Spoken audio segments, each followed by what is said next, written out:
When I saw the glint of gold buried halfway in the dirt, I thought the sun was playing tricks on me.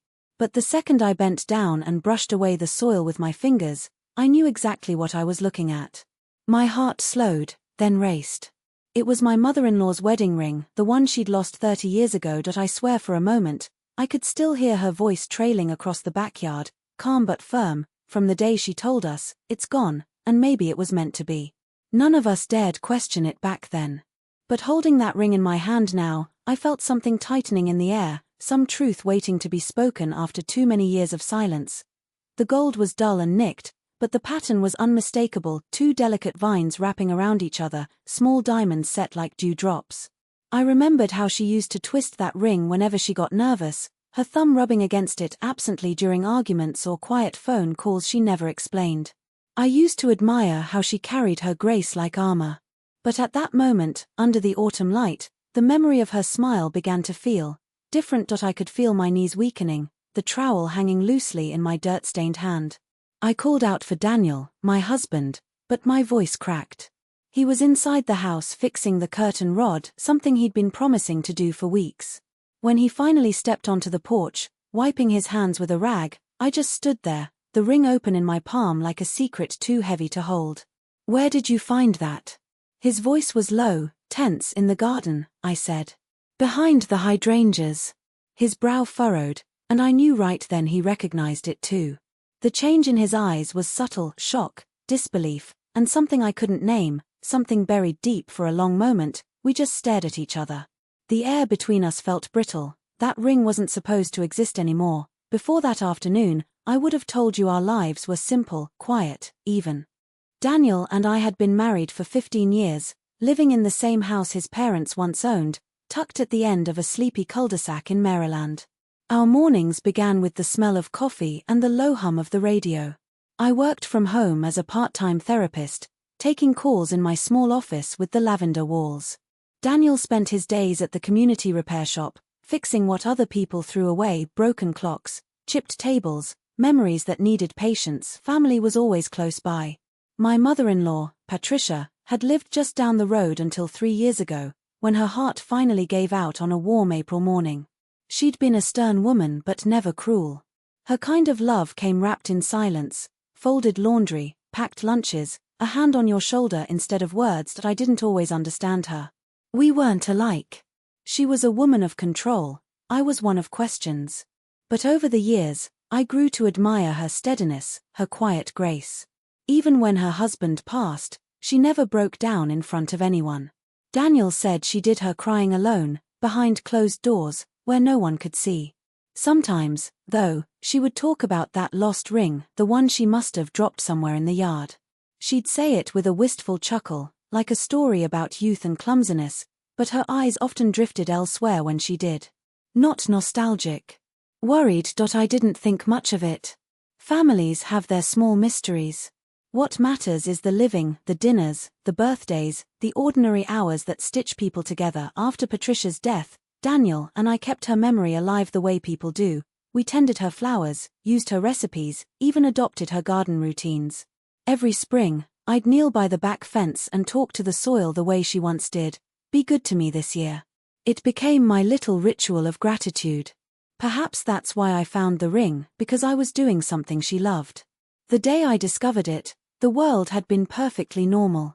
Warm sunlight, laundry swaying on the line, the faint smell of rain on the wind. My daughter, Lila, had gone off to spend the day with her grandparents on my side of the family, and Daniel had set aside his tools to help me with the garden's winter cleanup. We laughed about dumb things, the way the squirrels stole our tomatoes, the neighbor's new fence that leaned like a tired man. It felt easy, comfortable. The kind of day that makes you forget how fragile peace can be. Then I found that ring. When I handed it to Daniel, he didn't touch it. He stared at it for a long time, then looked past me, toward the fence line and the old oak tree near the edge of the yard.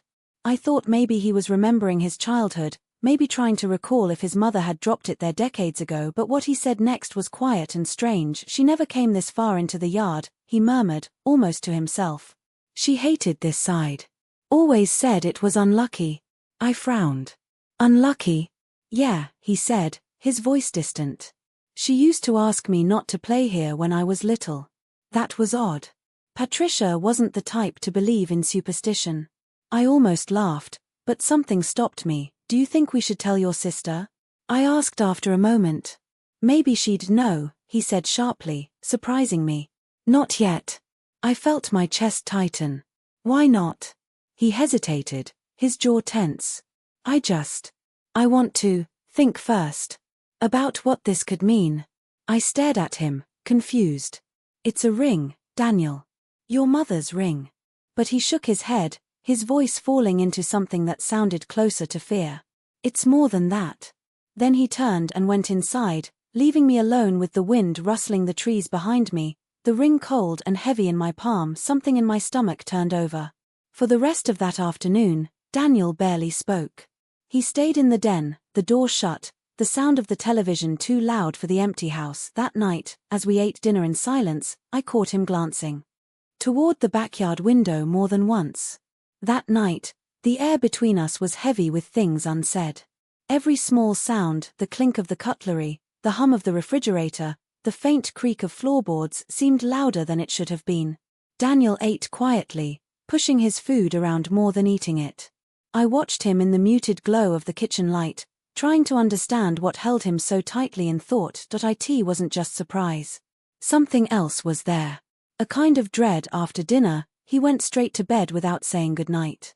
I stayed downstairs, pretending to watch a rerun but really just listening to the quiet, to the memory of Patricia's voice echoing in the past. There was something about that ring that unsettled me, something I couldn't name. The next morning, I woke to find Daniel standing by the window, staring out at the garden with a cup of coffee in his hand, untouched. The sun hadn't yet climbed high enough to warm the room, and his breath fogged the glass slightly. Couldn't sleep?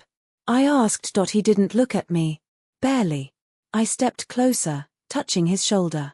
You're worrying about the ring, aren't you? He hesitated. It just doesn't make sense, Maya. That ring disappeared when I was 8 years old. Mom looked everywhere. Dad even dug up part of the flower bed for her. He thought she dropped it there while pruning. But the backyard where you found it? That wasn't even part of the garden then. It was just dirt and weeds. Maybe a bird picked it up. Or maybe the mower tossed it over, I said lightly, trying to ease him out of whatever thoughts trapped him. Daniel's eyes narrowed. Maybe. But the way he said it made me realize he didn't believe his own words. The first clue, suspicion. Days passed, but the unease didn't. The ring sat on our kitchen counter inside a small glass dish, catching bits of light whenever I walked by. I suggested taking it to the jeweler to clean it, maybe even set it in a new box for his sister, Claire. She'd loved their mother dearly and would cherish it. But Daniel kept dodging the idea. Let's just keep it for now, he said. I'm not ready to hand it off. I tried to let it go at first, but little things began to gnaw at me. Daniel started going through old boxes from the basement, ones I hadn't seen him touch in years. I found him one evening surrounded by dusty photo albums and old letters from his parents' attic. He looked up at me with eyes rimmed in red. What are you looking for? I asked softly. Something Mom wrote, he said. She had a journal. Blue cover, leather binding. I think she kept it near her bed. I frowned. You think she mentioned losing the ring in it? He shrugged but didn't answer. Instead, he went back to opening old envelopes, hands trembling slightly. I decided not to pry any further, but my stomach knotted. When Daniel focused that hard, it usually meant he was circling around something painful, something from his childhood. Later that week, Claire stopped by unannounced. She brought her toddler, who ran around our living room laughing as if he were in a playground.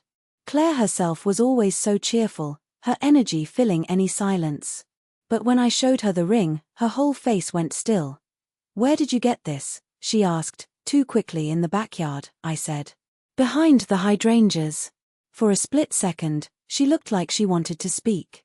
Then she smiled thinly and forced out, Mama would have been thrilled you found it.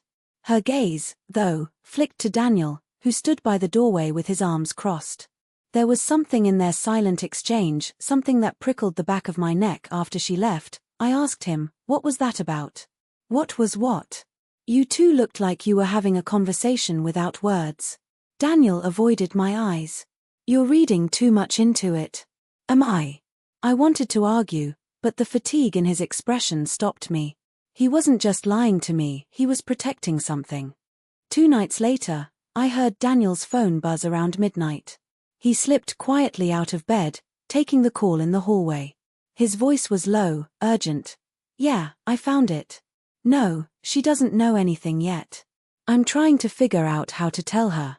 I froze. The hallway light cut a thin gold line under the door, and through it, I could see his shadow pacing. The way he said she, was he talking about me? Or Claire? Then a pause, followed by his voice again, strained. "I just don't want her finding out the rest." The rest? My chest went cold.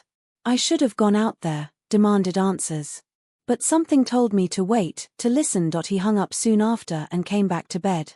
I lay still and silent, pretending to sleep as he slipped under the covers. His breathing was uneven. I could almost hear his heart pounding. When morning came, I watched him make coffee, pretending nothing had happened. My mind, though, was nowhere near calm. I kept replaying his words. Later, when he left for work, I went to the garden. The patch where I found the ring still looked disturbed, small clumps of dirt turned over. I crouched down and brushed my hand along the earth, half expecting to find something else hiding there. Instead, I felt the crunch of something small, a tiny piece of paper pressed into the soil, half rotted by rain. I pulled it out, brushing away the grit. It looked like part of an envelope, with faint ink smudged across what used to be handwriting. Only a few words were still visible. "Can't keep this from her forever."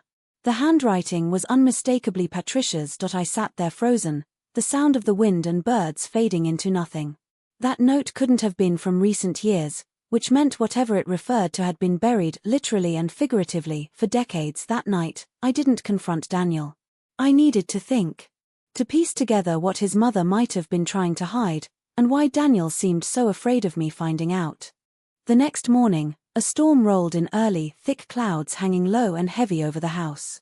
The air smelled like wet earth and old rain before it even began to pour.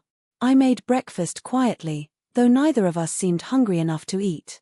Daniel barely touched his coffee.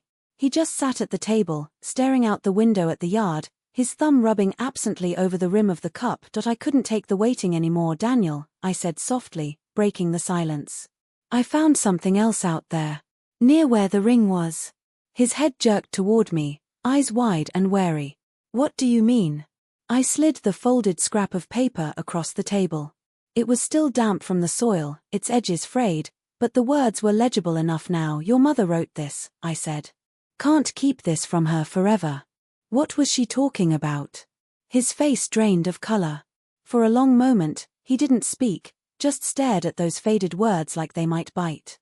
Finally, he swallowed hard and looked away. "Maya, please," he said, his voice barely above a whisper. "Drop it. That's not an answer. It's all in the past. It doesn't matter anymore." I could feel anger rising, quiet but firm. "It matters if it had something to do with you, or me, or this house." Daniel pushed away from the table, pacing toward the sink. His fingers gripped the countertop, his knuckles white. "You don't understand. My mother made a choice. She kept that choice buried because she thought it would protect everyone." "Protect who?" I asked carefully. "You. Your father." He hesitated, the muscles in his jaw tightening. For a fleeting second, I thought he'd tell me the truth. But then he shook his head. "Please, Maya. Let it stay buried." I stood there, heart pounding, watching a man I'd lived beside for 15 years turn into a stranger. Something bigger than a lost ring was sitting just beneath the surface, something tied to the one woman I thought I'd known and maybe never really did. The discovery betrayal. The storm hit that afternoon, drenching the garden until the hydrangeas bowed under the water's weight. I couldn't stop thinking about Patricia's note. It haunted me, the unfinished sentence, the way she wrote her. I needed to know who that was meant for. That evening, once Daniel was asleep, I slipped to the basement and started digging through the boxes he'd left half open. Old journals, photographs, even a few of his mother's recipe cards. I was careful not to tear anything, but my hands trembled. I felt like a trespasser in the life of a woman I had once admired. Halfway through the pile, I found a thick blue leather journal shoved between 2 cookbooks. Exactly as Daniel had described. Inside were decades of Patricia's handwriting, measured, elegant, controlled. The early entries were about small family moments, Daniel's first steps, holiday dinners, the new curtains she hung in the kitchen. Simple, tender things. But the tone changed abruptly one year, 1987. I told him I couldn't live with this lie anymore, one entry read. He said the truth would ruin everything. That I had to think of the children. Maybe he's right. But sometimes, I look at Daniel and wonder, would the truth free him or destroy him? My breath caught, page after page, the words blurred together until I came across another paragraph that made my knees go weak. The ring is gone. I buried it where no one would find it, somewhere close to where we built the new fence. It was the only thing he ever gave her, before he married me. I couldn't bear to see it again. I sat back against the wall, the storm rumbling above me. The ring wasn't lost. Patricia had hidden it. Buried it. And the her she mentioned, someone who had owned that ring before her, was someone my father-in-law had loved. The betrayal struck like lightning. My lips trembled as I flipped through the next few pages, searching for clarity, but the later entries trailed off into grief and resignation. In the last pages, she wrote, "If one day the ring returns, I hope it brings the truth too. I just pray it won't hurt Daniel the way it hurt me." I didn't realize I'd been crying until a drop fell onto the page. My hands were shaking so badly that I almost dropped the journal. I stayed in the basement for a long time, stunned by the weight of it all. My husband's mother had spent her life protecting a secret that seemed to center around a woman, a ring, and an affair that predated her marriage. But whose affair? And what could Daniel's father have hidden so deeply that Patricia would bury the evidence in their own backyard? When I finally crept upstairs, dawn had started to stretch its pale hand across the windows. Daniel was still asleep, the rise and fall of his chest steady. I stood there staring at him in the half-light, torn between pity and fury. The truth had been rotting just under our feet all these years, and no one ever told me. Later that morning, while Daniel showered, I called Claire. My voice shook as I asked, "Do you know anything about your mother and that ring?" Her silence told me everything before she spoke. "Maya, please don't do this." "So you know," I whispered. Another pause. Then a sigh. "Mom begged us never to talk about it. She said it'd tear the family apart." "Then what was she protecting?" Claire's voice broke as she said, "Our father wasn't faithful. But it's not what you think." Before I could ask more, she hung up. I stood there with the phone still pressed to my ear, heart pounding. The words echoed in my mind, "Not what you think." What could be worse than an affair? When Daniel came downstairs, I had the journal open on the table. He froze when he saw it. "Maya," he said quietly, "you shouldn't have read that." "I needed to," I said, steadying my voice. "And now you need to tell me the rest." He sat across from me, head in his hands. For a long, sorrowful minute, the only sound was the ticking of the clock. Then, finally, he lifted his eyes. "She wasn't protecting my father," he said. "She was protecting me." I remember gripping the edge of the table so tightly that my knuckles hurt. "Protecting you from what, Daniel?" I asked softly. He looked up at me then, exhausted, defeated. The kind of look that comes from carrying something for too many years. "My father wasn't my biological father," he said. "And Mom wasn't supposed to find out." My breath caught. "What are you talking about?" He ran a hand across his face, his voice shaking. "Mom and Dad were having problems before Claire was born. He'd started drinking more, staying out late. She thought it was another woman, but it wasn't. It was worse. One night, he came home with a confession that broke her. He told her he'd been unfaithful years before they were married. That the woman got pregnant." The room went still. Rain ticked softly against the window. "Oh, Daniel," I began, but he kept going. "She didn't say anything at first. Then, a few years into their marriage, she found out that the woman he'd been with had given the child up for adoption. That child was me." It took a moment for the meaning to land. I couldn't breathe. "She found out after you were born?" I asked, disbelieving. He nodded slowly. "Mom, Patricia, couldn't have children. She and my father had tried for years. Then one day, he came home with me, a baby already a few months old. He said I had no family, that we could give me a home. She thought it was some miracle adoption arranged by a small clinic in another state. His hands trembled as he spoke, but years later, when I was 8, she found out the truth. She found an old letter from the other woman, a letter she was never meant to see. It explained everything. My father had convinced her to give me up, saying he'd take care of me once he got his life sorted out. Instead, he took me straight to Patricia and passed me off as an adopted child. I stared at him, my throat burning. The woman, your biological mother, she's the one who owned the ring. He nodded. That's what Mom's journals must have been about. The ring was hers. Dad gave it to her before he married Patricia. When Mom found it among his things one day, she must have realized exactly who it belonged to. I think she buried it out there to bury the pain. I sank into my chair. Everything started rearranging itself inside me, every family photo in the hallway, every story Patricia ever told, every memory Daniel carried. They all looked different now. Did Claire know? I asked quietly. She found out much later, he said. Maybe a few years before Mom died. Mom told her one night after drinking too much wine. Claire promised to keep it from me because Mom begged her to. She thought if I knew, I'd never forgive Dad. And if people outside the family found out, it would destroy his name. The shop, the reputation, it all would have crumbled. My eyes stung. I could almost see Patricia in her kitchen all those years ago, hands trembling around the mug, forcing a smile, carrying a life that wasn't truly hers but had become her whole heart. I whispered, "She loved you, Daniel. That much was real." He nodded, tears gathering in his eyes. I know. But learning this now, it makes me wonder if any of what I believed about my childhood was ever true. I reached across the table and touched his hand. It was. She may not have given birth to you, but she chose you. She raised you. That's love, Daniel, not blood. He nodded, but the tears fell anyway. He looked away, his voice hoarse. I can't believe she carried that alone. I felt the same ache. The kind that comes from seeing the humanity inside a mistake, how love and betrayal can tangle so tightly you can hardly tell them apart.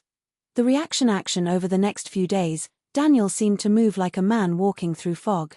He went to work but came home silent, exhausted. I busied myself in the garden again, staring at that patch of earth by the fence where it all began. The ring had started something that couldn't be undone. But maybe it had also freed something buried too long. Claire came by one afternoon. Her eyes were red, and when she hugged me, I could feel her shaking. He told you, she said quietly. I nodded. She sighed. I wish Mom had told him herself. She hated lying. But she kept saying she couldn't watch him break. She did what she thought was right, I said. But secrets have their own way of surfacing. Claire looked at the sky for a moment before whispering, "Do you know what Mom said to me once?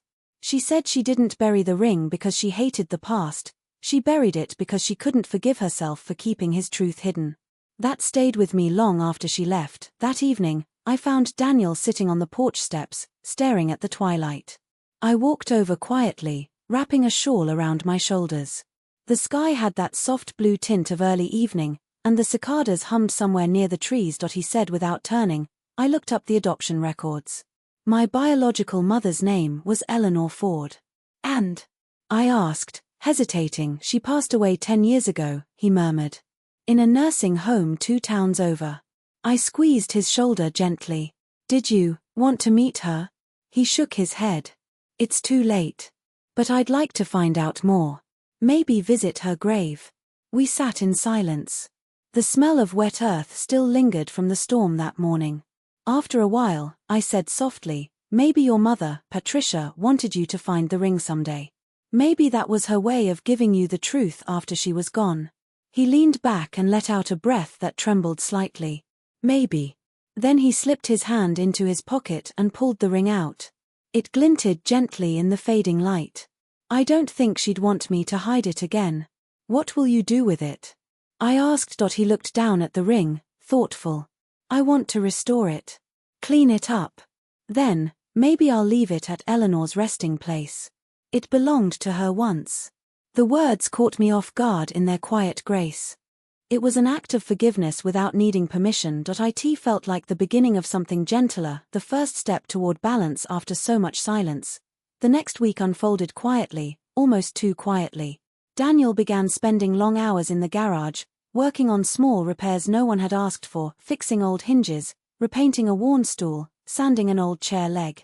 Every now and then, I'd peek in to see him absorbed in the work, his movements slow but grounded. It was his way of thinking, I realized, carving order from the fragments of something broken. One evening, I found him polishing the ring under a lamp, the gold now gleaming faintly as if it had taken a new breath. "It's beautiful again," I said, stepping closer. He nodded.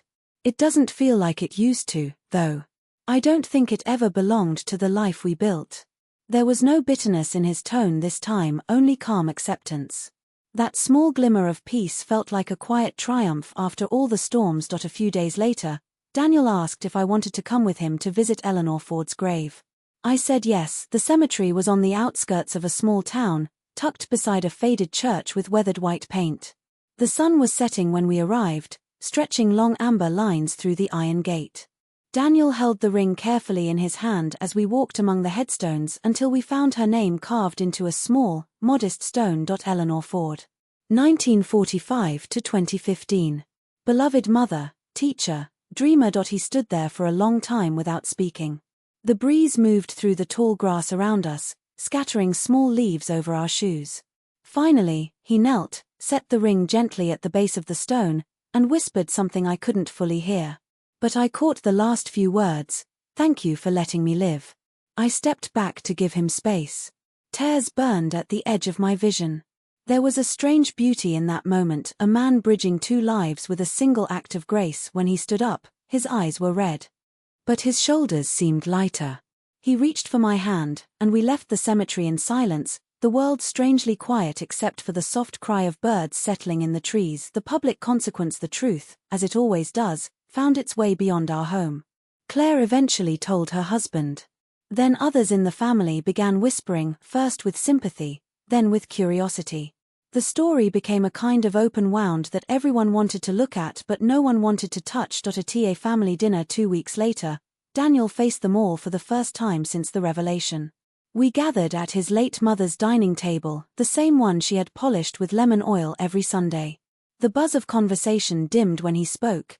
"I know there are questions," he said, his voice steady. "And there are things I can't explain. What I do know is that Patricia was my mother in every way that mattered. She took in a child who wasn't hers and never let me feel the difference." His sister's eyes filled with tears. "You don't have to justify that," she whispered. "Maybe not," he replied calmly, "but I need to say it aloud.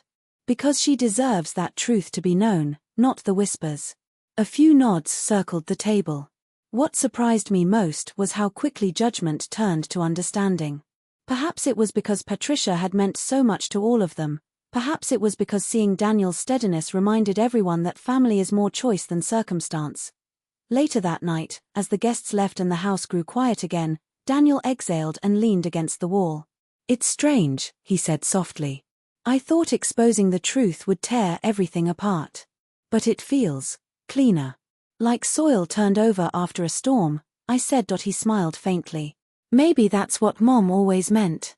That some things can only grow after they've been unearthed." The resolution healing months passed, and life began to hum again with the rhythm of the ordinary. The house felt lighter. As if the walls had exhaled along with us. The hydrangeas in the garden bloomed brighter that spring, thick clusters of blue and lilac that caught the morning sun like small miracles.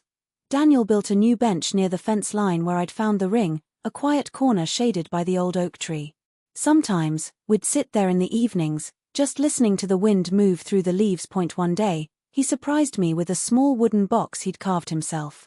Inside was a framed photo of Patricia, smiling, seated on that same bench many years ago, hands folded in her lap. Beneath it, he'd placed a handwritten note: "For every truth that hurt, there was still love that healed." I felt my throat tighten as I read it. The pain of the past hadn't vanished, but it had lost its sharpness. It became part of the story, not the whole of it. Claire visited often with her son, and laughter began to fill the house again. Sometimes she and Daniel would sit late into the night, swapping stories about Patricia, some sweet, some painful, all shared with tenderness. What once was a secret now became a thread that tied them closer. I think Patricia would have liked that. Maybe in her own way, she'd always hoped the truth would set them free, even if it took years to arrive. One evening, as the sun sank behind the trees, painting everything in amber. Daniel turned to me and said, "If you hadn't found that ring, I'd never have known any of this. I'd still be living with a hole in my history, thinking it was whole." I smiled, brushing a leaf from his shoulder. "Some things find their way home when you need them the most." He nodded, eyes following the golden line of the horizon. "I think she needed to be found too," he said quietly. "Both of them." The summer that followed felt like a second beginning. Life had a gentler rhythm now, quiet breakfasts with open windows, neighbors waving as they passed, the scent of fresh lavender drifting through the kitchen. On most mornings, Daniel would head out early to the repair shop, but he always paused by the garden before leaving. He'd touch the soil near the bench, a small ritual he never explained, and then look back at me with a nod. A silent reassurance that he was all right. He was healing, not quickly, but honestly. I kept tending the hydrangeas. They'd become my reminder of how something beautiful could grow from what was buried. Sometimes, as I pruned the petals, I'd think of Patricia, her steady hands in the dirt, her careful silence. I tried to imagine how she must have felt all those years raising a child she didn't bear, holding a secret heavy enough to bend a heart. She'd carried her pain like a vault, yet somehow, she'd built a home full of warmth around it. One Sunday afternoon, Daniel found an old camcorder in one of his mother's boxes. We laughed at the bulky thing, half expecting it not to work. But he tinkered a bit, replaced the battery, and rewound one of the tapes. The screen flickered to life, grainy and small. It showed their backyard, this same yard, 30 years ago. Patricia was younger, her hair darker, laughter spilling easily from her lips. Daniel must have been around 10, running across the lawn, waving a toy airplane. Then, for a moment, the camera panned toward the fence line, where Patricia stood still, her expression distant. She held something small in her hand, something gold that caught the sunlight. Even through the poor image quality, I recognized it immediately. The ring, the way she stared at it before pocketing it made my heart ache. That footage felt like a confession she never got to make out loud. We sat there silently, letting the truth of that captured moment sink in. She hadn't buried it out of hate or spite, it had been grief. Love tangled with loss. After a few minutes, Daniel reached over and muted the video. "She carried all of it so I wouldn't have to," he murmured. "She did," I said. "And maybe, by finding it, you gave her what she needed, an ending." He nodded, but there was a small, wistful smile on his face. "Maybe so." The weight of legacy. As the months drifted by, word of our family story reached people outside our own circle. Neighbors asked quiet questions, not out of gossip but curiosity, wondering how we were doing. A few acquaintances even sent notes, some sharing similar stories about hidden adoptions or long-lost parents. It made me realize how many families carry their own secret scars. We just happened to dig ours up, literally. Daniel began visiting a local history group once a week, helping others trace family roots and adoption records. It became his way of giving back, of honoring both of his mothers, one who gave him life, and one who gave him love. Sometimes I'd find him at his desk late at night, surrounded by letters and documents, his brow furrowed in quiet concentration. But lately, there was a peace in that focus, not the haunted restlessness that used to cling to him. He told me once, "There's something sacred about the truth, even when it hurts. It rearranges you, but it also makes you whole." I understood what he meant. The truth didn't just change our family, it redefined what family really meant. When the past finds you again. One early autumn morning, Daniel received a small envelope in the mail.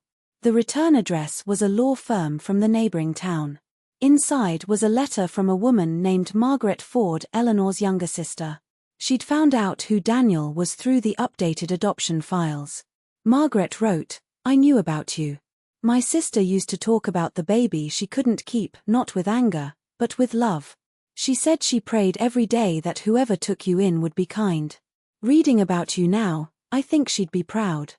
Tucked inside the letter was an old black and white photograph of Eleanor holding a newborn wrapped in a blanket. The picture was faded, but you could still see the faint shape of Daniel's small hand clutching her finger. He just stared at it for the longest time, silent. When he finally looked at me, tears filled his eyes, but his smile was real. "I guess I've been loved more than I ever realized," he said quietly. That night, we framed the photo and placed it on the mantel beside one of Patricia holding a toddler Daniel. Both women, both mothers, Side by side. It looked right. A quiet completion as winter approached, our home filled with a kind of still warmth. There were no more secrets left to chase, no buried things left to uncover. Only the slow, patient rebuilding that follows truth. One evening, as I sat on the porch, Daniel joined me with 2 mugs of tea. The sunset painted everything in that beautiful orange light that seemed to linger longer in cold weather. He said, almost offhandedly, "You know, I used to think love was simple. I thought it was either pure or broken. But now I think it's just human. It doesn't always look pretty, but it tries its best." I smiled. "That sounds like something your mother would have said." He laughed softly. "Maybe that's how I know she's still with me." The wind picked up, carrying the faint scent of pine from the woods. I leaned into him, resting my head on his shoulder, feeling the calm between us. There were still traces of sorrow in his eyes, but also peace, the kind that comes from facing your ghosts and finding that they, too, were just trying to love in the only way they knew how. I in the yard, a single hydrangea petal drifted down from the bush, landing near the spot where the ring had first been found. I watched it flutter, small and delicate against the soil, before the breeze carried it away. Sometimes, I think Patricia would smile if she could see us now, her son, whole again, her garden alive. The silence she once kept now turned into something living, something kind. The truth hadn't destroyed us. It had rooted us deeper. Spring came early the next year.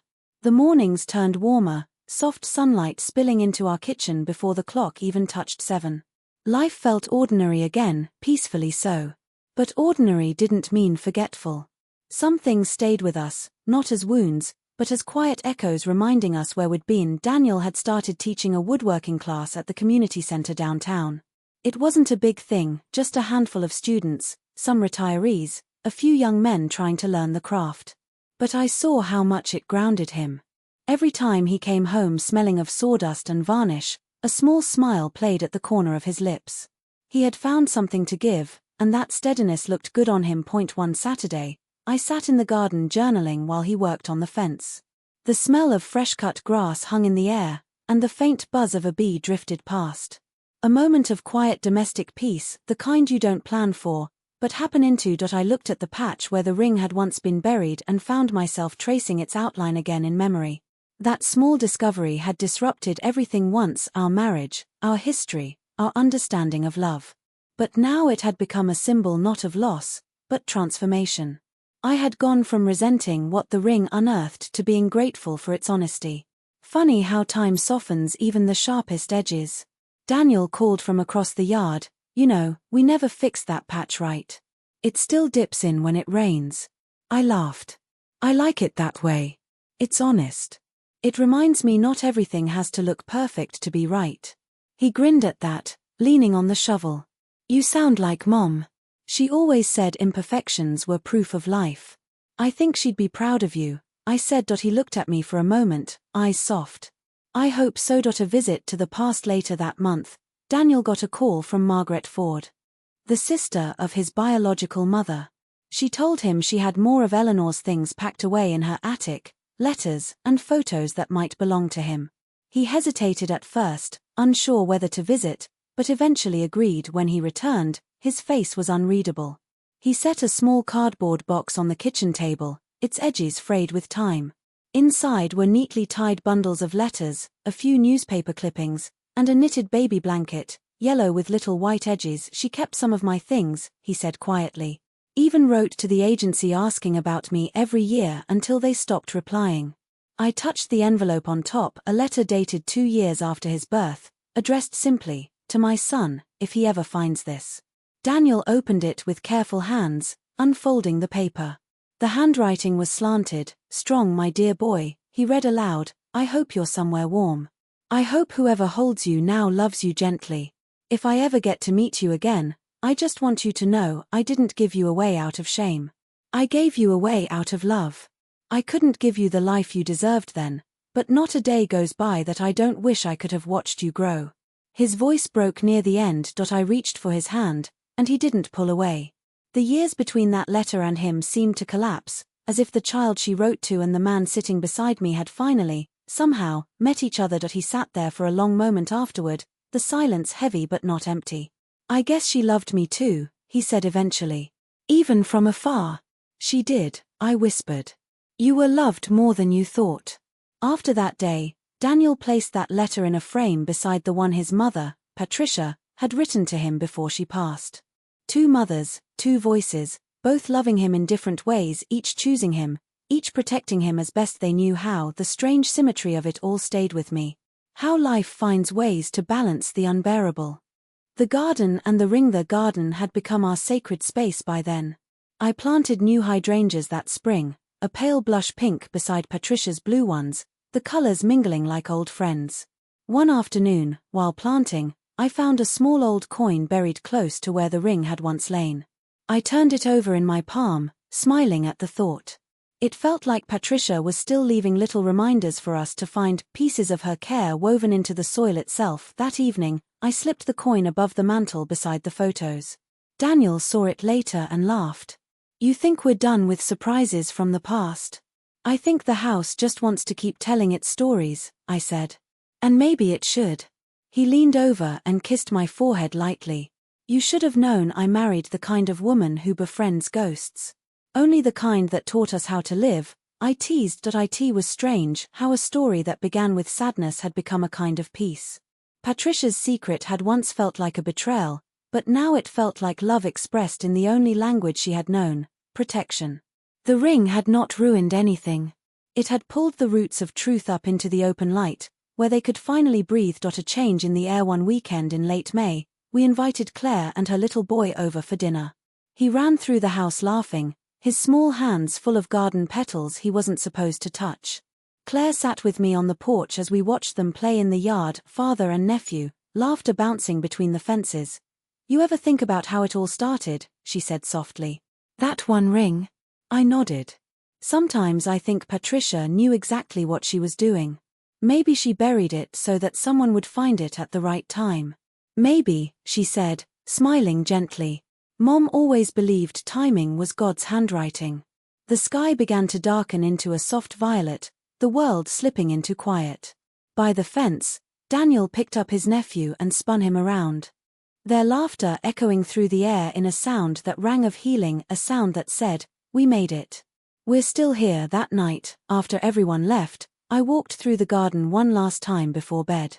The moonlight caught the damp leaves, marking silver trails across the ground. I stopped at the bench, ran my fingers along the wood Daniel had built, and felt a deep, steady calm I hadn't known in years. It struck me then that the ring had been less of a discovery and more of an invitation, to listen, to forgive, to grow.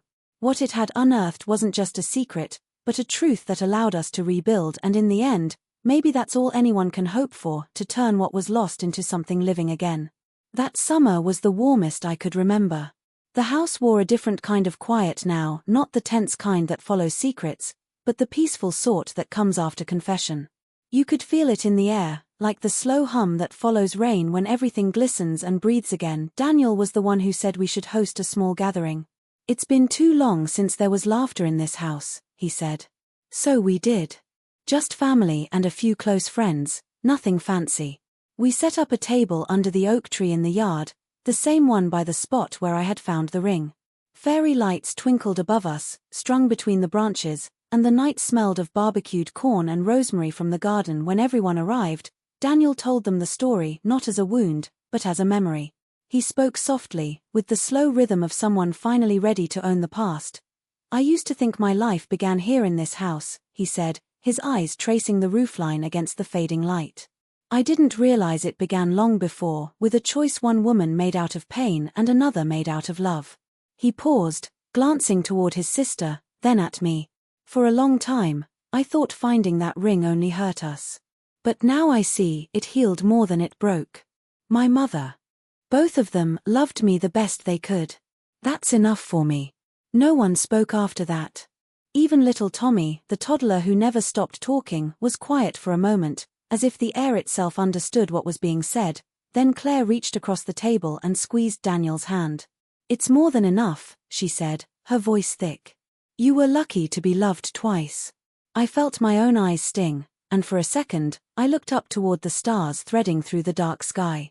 I wanted to believe Patricia was watching, somewhere beyond the branches, smiling that small smile of hers, the one that said she didn't need words to be understood. After the dishes were cleared and the others left, Daniel and I stayed outside under the hanging lights, the night soft around us. He leaned back against the bench he'd built, his hand resting over mine. You know, he said quietly, when I think of her now, I don't picture the funeral or the hospital. I picture that video. Her standing here, laughing, holding that ring, then looking at the fence like she was talking to someone I couldn't see. Maybe she was, I said. He smiled. Maybe she was talking to you. Telling you where to find it. The thought made me laugh softly. I wouldn't put it past her. Time's small Merce's life didn't change all at once. Healing rarely does. But it did move forward. One morning, one breath at a time, Daniel took to writing things down. Old memories, stories Patricia told him, fragments of things Eleanor had written in her letters. He said he wanted to leave a record for Lila, a family history not built out of silence. She deserves the truth, not the version that skips chapters, he said. It touched me deeply, the way he was learning to love in the open now. No hiding, no soft edges around hard truths. Just honesty, even when it hurt. Our daughter, still young but sharp enough to sense things, once asked Daniel, "Grandma Patricia didn't make you, right? But she raised you." Daniel smiled. "That's right." Lila thought about it for a moment, then grinned. "Then she made you a dad. That's kind of the same thing, isn't it?" And it was. Out of the mouths of children, truth often comes simplest. Threads of continuity. As autumn approached again, Daniel got a call from the local library. They were organizing an exhibit on family histories and personal artifacts connected to the community. One of the coordinators had heard his story through the woodworking class. They asked if he'd be willing to display something symbolic, an object tied to the past, something that told a story. To my surprise, he agreed. He didn't choose the ring, though.